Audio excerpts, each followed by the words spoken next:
Well, then there was Timelash. There's some elements here that could have worked, but I don't think overall the show did. It's probably, if not the weakest, one of the weakest of Baker's era, Colin Baker's era. And there's some elements of it could have been interesting, especially one of the things is that ultimately, I mean, right off the bat, it reveals that this planet that he ends up going to it is a planet he's visited before in another incarnation, and the doctor became a legend there, so they all knew him and everything. And eventually they reveal that doctor was the third doctor. There's an actual painting of John Pertwee there that they find. And so there you go. It was John Pertwee. But it's not based on any episodes of Pertwee's time. It would have been interesting had they revisited, like if it had been connected to Peladon or something like that. That might have been a cool thing to revisit and all that. But other than that, that's about all there is to it. The other gimmicky thing is H.G. Wells is there, and it's just not very good. Plus, it's this sort of thing happens all the time, and it's kind of hard.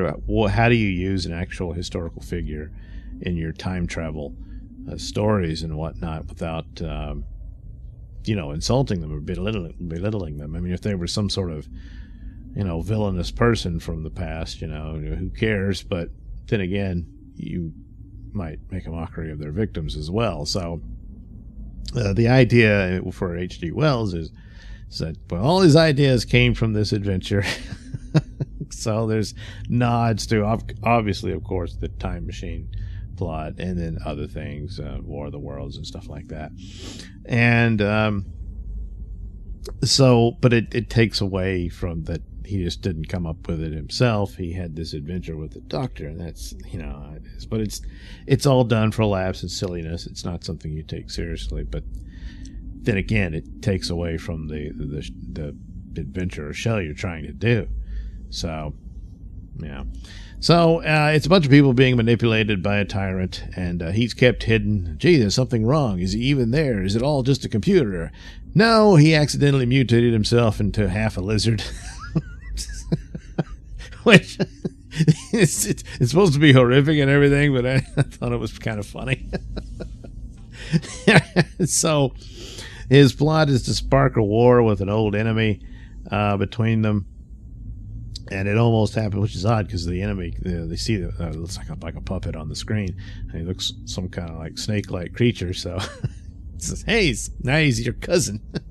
So his plot is to wipe out the people of Carfell. Who's supposed to be, his own people, but doesn't consider them anymore because he's mutated in one of the Morlocks or whatever, which is an inspiration for the Morlocks in Time Machine, But so that's the deal, and he's manipulated that war, and he's going to let it happen, so it'll wipe them out. His main underling, played by Avon from Blake 7. So you see, you follow up Servalon and two doctors, and you have Avon in the next episode. Coincidence? Well, I guess Servalon got the better adventure of the two. What are you going to do, But Paul Darrell, it's a bit of a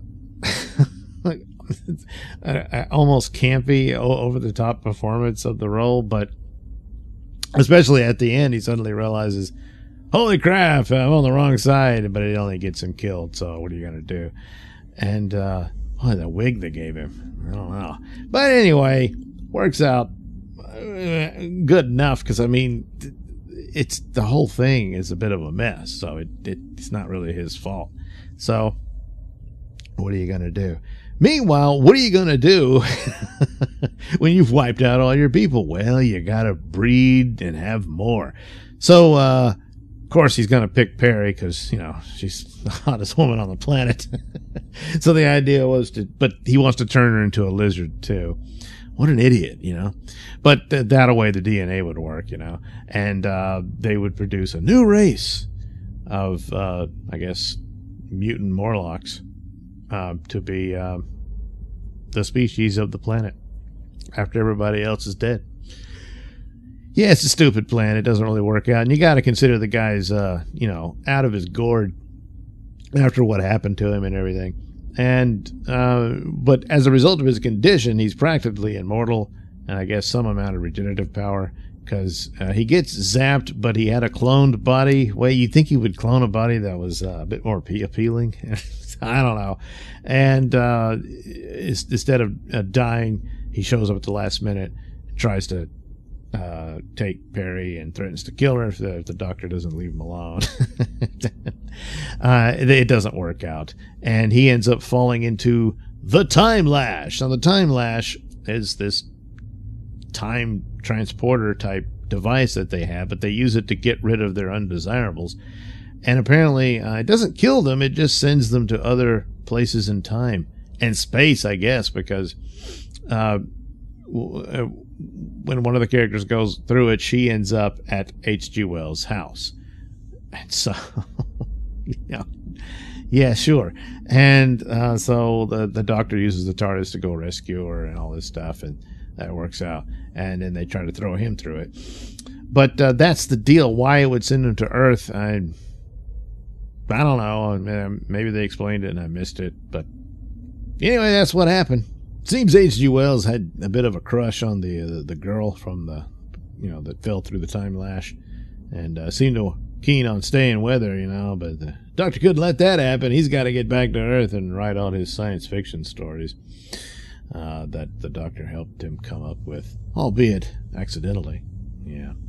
And somehow he's able to sneak into the TARDIS without anyone noticing, and that's a neat trick. I'm not sure how H.G. Wells did that. Because it keeps popping up in it and everything. And they just keep reinforcing some of the jokes and stuff like that about the doctor's irritation with them all. And they just drag it on. He does the same thing with Perry, and it's like, good Lord. So it's not good. It's pretty bad. It didn't have to be. People complain about the sets and the lackluster special effects and stuff like that.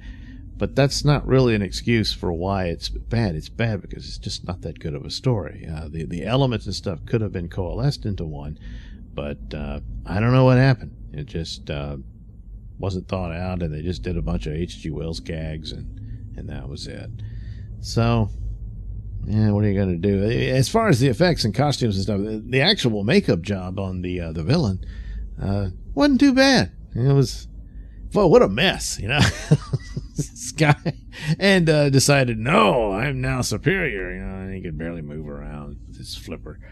And it was pretty bad. And then he couldn't stand his own reflection. And, well, how could he not, And then, of course, Perry's like about to throw up, so he's all heartbroken at that. He didn't seem to have much affection for her, though, so I don't know why. But anyway, he ended up going through the Timelash and will live out his life as the Loch Ness Monster. That's another dumb thing. He doesn't really meet the description, Besides, I thought they'd later do another, well, not later, way back when. Wasn't that the creature the Zygons had? Anyway, they solved the questions of the Loch Ness Monster, and where did H.G. Wells get his ideas? How about that? Isn't that nice? Not really, no. So, yeah, this was a pretty bad one. Again, not Colin Baker's fault, but doesn't matter how good your doctor is if the stories are terrible. They're terrible, and that's just the way it goes. Oh well, I got some chuckles out of it, and that's something.